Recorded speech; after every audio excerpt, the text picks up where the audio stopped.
Hello, welcome everybody to the Destiny, Debbie and Lou show. This week we are going to be discussing about predatory narcissists. If you like us, please give us a subscribe, hit the subscribe button, and also give us a like on Facebook, Destiny Debbie Your Show. And without further ado, I'm gonna introduce Lou. Hi, you Lou. Hello, Debbie. It's lovely to speak to you. How are you? I'm fine, darling. How are you? I'm doing very, very well. And hello to everybody who's listening. Hello. So, we're going to kick off with about predatory narcissists. Can you, Lou, sort of like tell the listeners what a predatory narcissist is? Wow. A predatory narcissist. It's a hunter, a human being who is looking for somebody to groom, manipulate for some form of gain. We often see these types that are in politics, in sales. They're very cold-hearted, have no empathy, very much a psychopathic personality type as well. Very, very charming people, and extremely insecure. But to everybody else, they are extremely damaging. If you are to engage with a narcissist, everything is all about them. They are often quite delusional, having delusions of grandeur, and they are not particularly nice people. No, they're not. Definitely not. And they seek out their victims, don't they? Oh yeah, they do. They do. I prefer to, not use the word victim and actually see that as it really is, which is a target and or Yeah, prey. yeah, You know, victim's the wrong word. Yeah, and I agree with you, it's a yeah, target. yeah, They've been yeah, targeted. yeah. They've been targeted because the target has unwittingly got something the narcissist wants.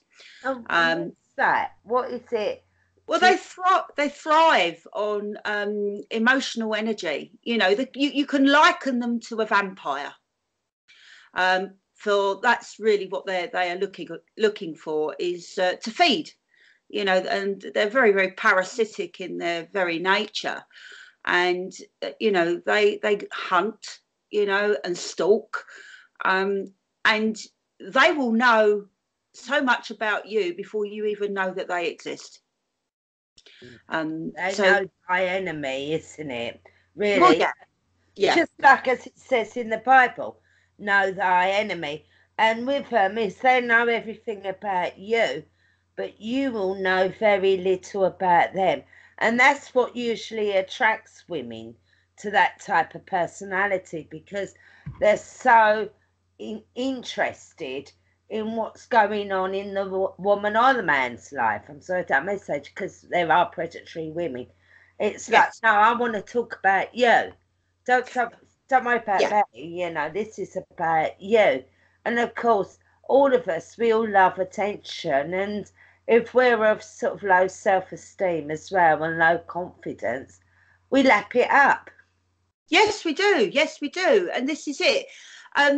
They play on your insecurities. You think you're dealing with a genuine, normal, decent human being, your average human being. Um, you're dealing with a hunter, and you're the prey, Yeah. and they will have stalked you. They quite often sort of, will hang out in public places, the workplace.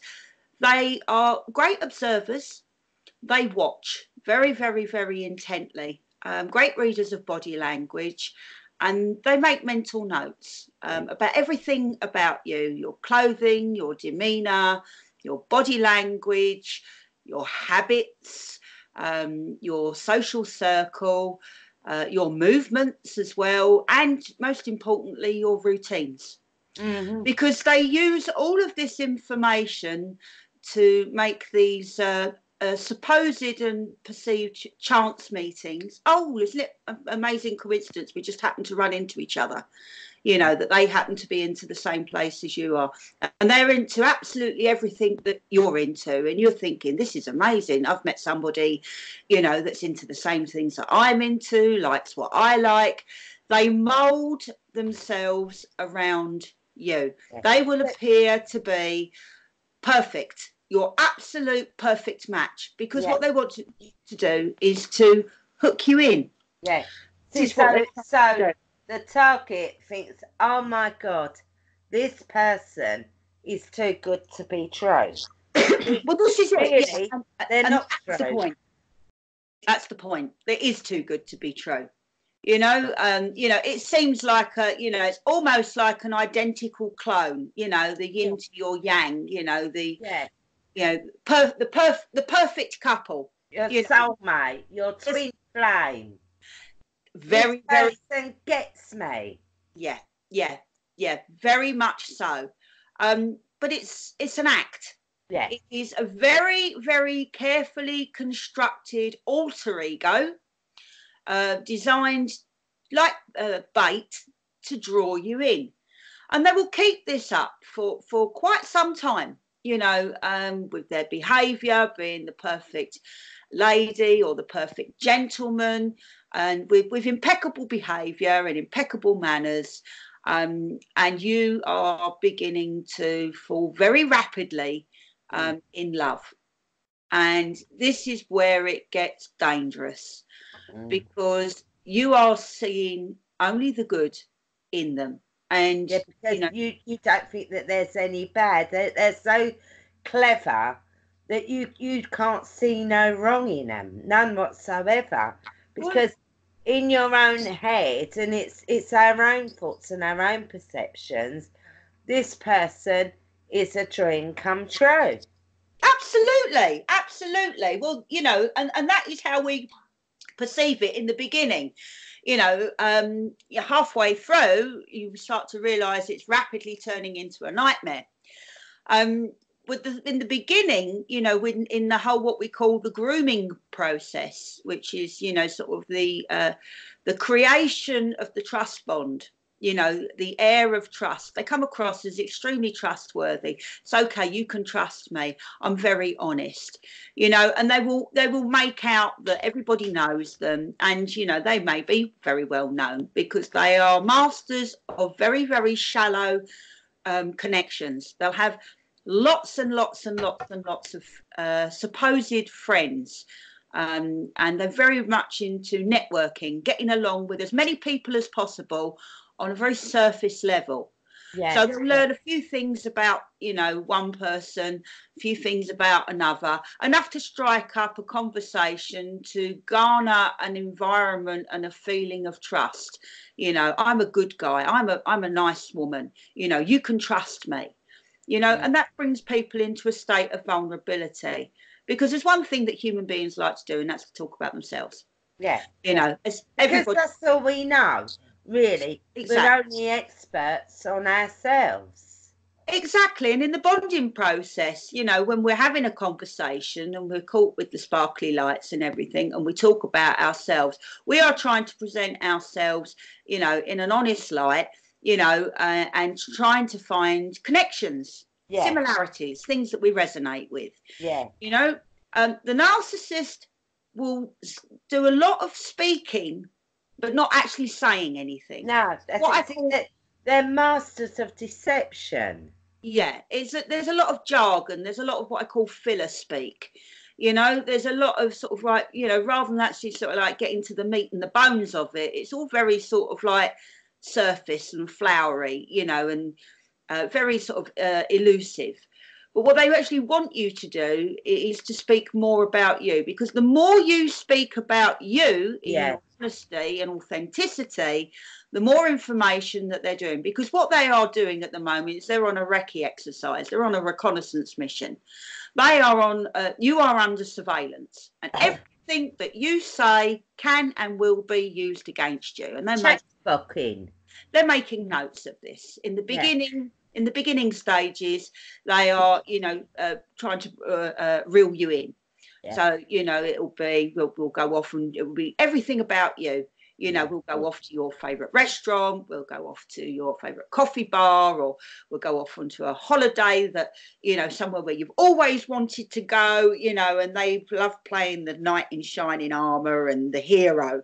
Yeah. You know, that is the you know, because they're always the hero or they're the victim. They're never, ever the villain.